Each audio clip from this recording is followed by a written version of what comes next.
Hello there, I am Johan, an indie game developer from Sweden. This is my third devlog for my new game Don't Get Possessed, a platformer game developed in the no-code game engine Gdevelop.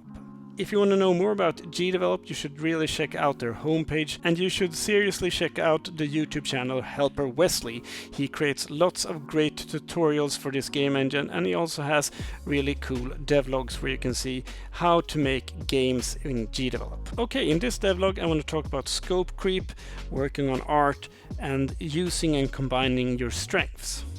Scope creep is something that developers both of software and games talk about a lot.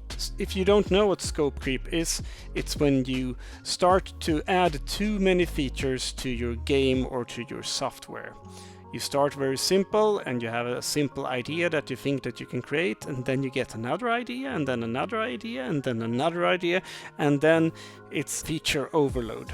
So it's really important to try to keep your core features at a minimum so you know that you can complete your game, because it's very important to remember that completed games are much cooler and more important than started games.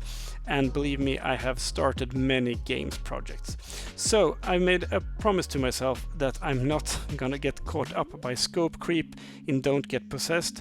So from the planned 12 levels, I have taken it down to 8 levels and then to 6 levels, and now I'm gonna stop at 4 levels. I have already completed 4 levels for this game, and just to make sure that I actually finish this game and to avoid scope creep, I hereby promise that there will be no more than 4 levels in this version of Don't Get Possessed.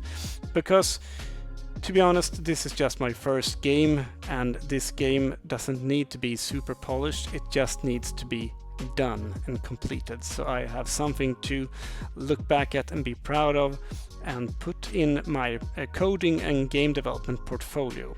So I've decided it's going to be 4 levels, and now I'm going to spend the rest of the time developing this game to put it together and make it as good as I can.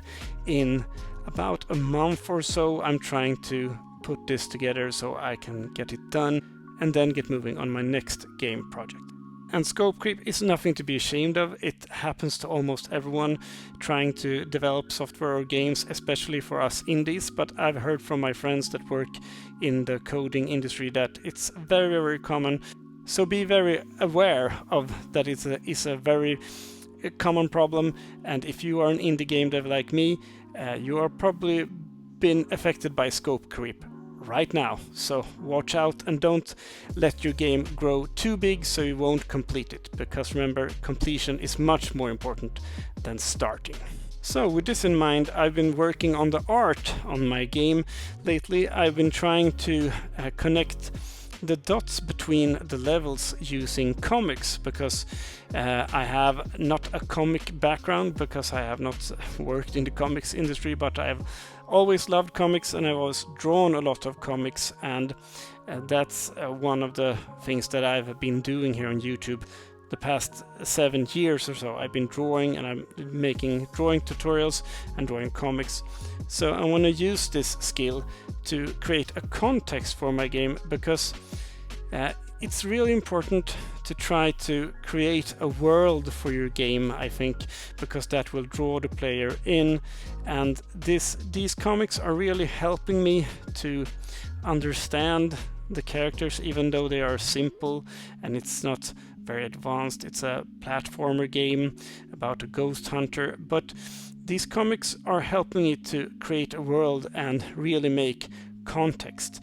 And this is something, if you have some drawing skills or like to draw at least, this is something you should consider for your game, to make still images with word bubbles to just make your game world come alive a little bit more, because it's really helped me. And now when I've started to putting some of the comics into the game, it really takes it to another level, because it feels more complete and more alive and you as a player get to know the characters a bit more.